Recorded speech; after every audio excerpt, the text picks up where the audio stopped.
સત્તાધારીઓના ગેરકાયદે બાંધકામ પર રાજ્યમાં ક્યારે બુલડોઝર વાળી કાર્યવાહી થશે આ સવાલ આજે અમારો નહીં પરંતુ અમદાવાદની જનતાનો છે, જેઓ સત્તાધારી પક્ષના એક કોર્પોરેટરથી પરેશાન થઈ ગઈ છે, કારણ કે જર્જરિત સોસાયટીના રીડેવલપમેન્ટમાં ભાજપના કોર્પોરેટર દાદાગીરી કરી રહ્યા છે. બિલ્ડરને સોસાયટીમાં ઘૂસવા નથી દેતા, સોસાયટીના લોકોને ધમકીઓ આપે છે. એટલી હદે લોકો પરેશાન થઈ ગયા છે કે રવિવારે તો સોસાયટીના લોકો પોલીસ સ્ટેશન પહોંચી ગયા અને કોર્પોરેટર સામે કાર્યવાહી માટે અરજી આપી. ત્યારે કેવી છે સોસાયટીની હાલત અને કોર્પોરેટરના ત્રાસથી કેમ છે સોસાયટીના લોકો પરેશાન? આવું જોઈએ તમામ સવાલોના જવાબ આ રિપોર્ટમાં. માથાભાઈ અને ગુંડા તત્વ જેવા અમારા કોર્પોરેટર શ્રી અને એના ભાઈ એવી રીતે ધમકી મારે કે જાનથી અમે ખુદ અત્યારે ઘર મૂકીને ભાગી ચોમાં છું. અમારે દરેક મહિનાની જાનની તકલીફ છે. અમારે ગવર્મેન્ટ કોર્પોરેશન વાળા તરફથી પણ નોટિસ આવી ગઈ છે કે તમારું ઘર રહેવા લાયક નથી. મને સતત મેન્ટલી હેરેસ કરતો હતો એ માણસ કે હું તમારું ડેવલપમેન્ટ કેમ થશે એ જોઉં છું. દરેક લોકો પરેશાન છે અને તે પણ માત્ર એક વ્યક્તિથી, જે વ્યક્તિ અન્ય કોઈ નહીં પરંતુ જેને પ્રજાએ જ ચૂંટ્યા છે. તે સત્તા પક્ષના ભાજપ કોર્પોરેટર સુરેન્દ્ર ખાચર છે. વાત અમદાવાદના વિજલપુર વિસ્તારમાં વસ્ત્રાપુર ફાટક પાસે આવેલા નિરાલી ફ્લેટની છે, જેનું રીડેવલપમેન્ટ કરવામાં આવી રહ્યું છે. સોસાયટીના 75% વધુ લોકો રીડેવલપમેન્ટ માટે તૈયાર પણ થઈ ગયા છે, પરંતુ આ રીડેવલપમેન્ટનું કામ કોર્પોરેટર સુરેન્દ્ર ખાચર અને તેના ભાઈ પ્રદીપ ખાચર આગળ નથી વધવા દેતા. સોસાયટીમાં આવેલ છે ગેરકાયદે દુકાનો. કોર્પોરેટરના ભાઈની જ છે 3 દુકાન. દુકાનોના પણ કોર્પોરેટર માંગી રહ્યા છે રૂપિયા. બસ આ જ કારણે છેલ્લા 3 વર્ષથી સોસાયટીનું રીડેવલપમેન્ટનું કામ અટકી પડ્યું છે.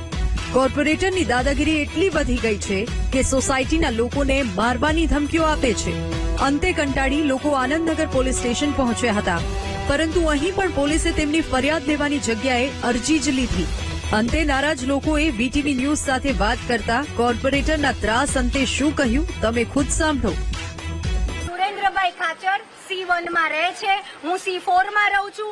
વારંવાર મેન્ટલી ટોર્ચર કરતા હતા એટલે મેં મારું પોતાનું ઘર છોડી અને હું ભાડે રહેવા ગઈ છું. મને સતત મેન્ટલી હેરેસ કરતો હતો એ માણસ કે હું તમારું ડેવલપમેન્ટ કેમ થશે એ જોઉં છું, એટલે અમે અમારું ઘર છોડી દીધું. જીવના જોખમે રહીએ છીએ ભાઈ. છોકરાઓ રમવા જાય ને તો પણ અમારે વિચારવું પડે કે છોકરાઓ ઉપર કઈ પડે નહીં, પાછળ ફરવું પડે. પાણીની ટાંકી પણ પડે, છોકરાઓ રમે છે ત્યાં પાણીની ટાંકી પણ પડે એવી છે. કોર્પોરેશનમાંથી અમને નોટિસ પણ મળી ગઈ છે કે તમારા મકાનો જર્જરિત છે, તો પણ અમારે આ લોકોના ધમકીઓને એ બધું સાંભળવું પડે છે. અમને કંટાળીને અમે પોલીસ સ્ટેશને આવ્યા છીએ. સોસાયટીમાં રીડેવલપમેન્ટ પ્રક્રિયામાં સરકારશ્રીના કાયદા મુજબ 75% કોની પાસે બહુમતી થઈ ગઈ છે, છતાં પણ માથાભાઈ અને ગુંડા તત્વ જેવા અમારા કોર્પોરેટર શ્રી અને એના ભાઈ એવી રીતે ધમકી મારે કે જાનથી અમે ખુદ અત્યારે ઘર મૂકીને ભાગી ચોમાં છું. અમારે દરેક મહિનાની જાનની તકલીફ છે. ઇલીગલ દુકાનો છે, દુકાનોમાં સ્થાનિક સત્તાધીશો કોઈ પ્રકારનું કામ કરતા નહીં. કોર્પોરેટર સાહેબને કહીએ તો કોર્પોરેટર પોતે છે, MLA સાહેબને કહીએ છીએ, કોઈ જવાબ નથી આપતો. સમાધાન કરો. શેનું સમાધાન? ઇલીગલ વસ્તુ તમે સમાધાન અમે કરીએ. અત્યારે પરિસ્થિતિ જાનથી ધમકી મળે છે. અમે ફરિયાદ કરવાની, ફરિયાદ લેવા તે લોકોથી બોલો. અમારી ટીમે નિરાલી ફ્લેટની પણ મુલાકાત લીધી તો ફ્લેટ જર્જરિત હાલતમાં જોવા મળ્યા. અનેક જગ્યાએથી પોપડા પડતા જોવા મળ્યા.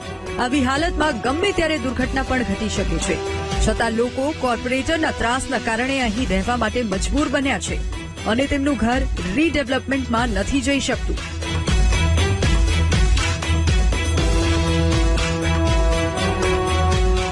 બે દિવસ પહેલા જ બિલ્ડરે રીડેવલપમેન્ટનો બોર્ડ લગાવ્યો તો તેને પણ કોર્પોરેટર અને તેના ભાઈએ ફાડી નાખ્યો. છતાં આ મુદ્દે કોર્પોરેટર શું કહે છે તે સાંભળીએ.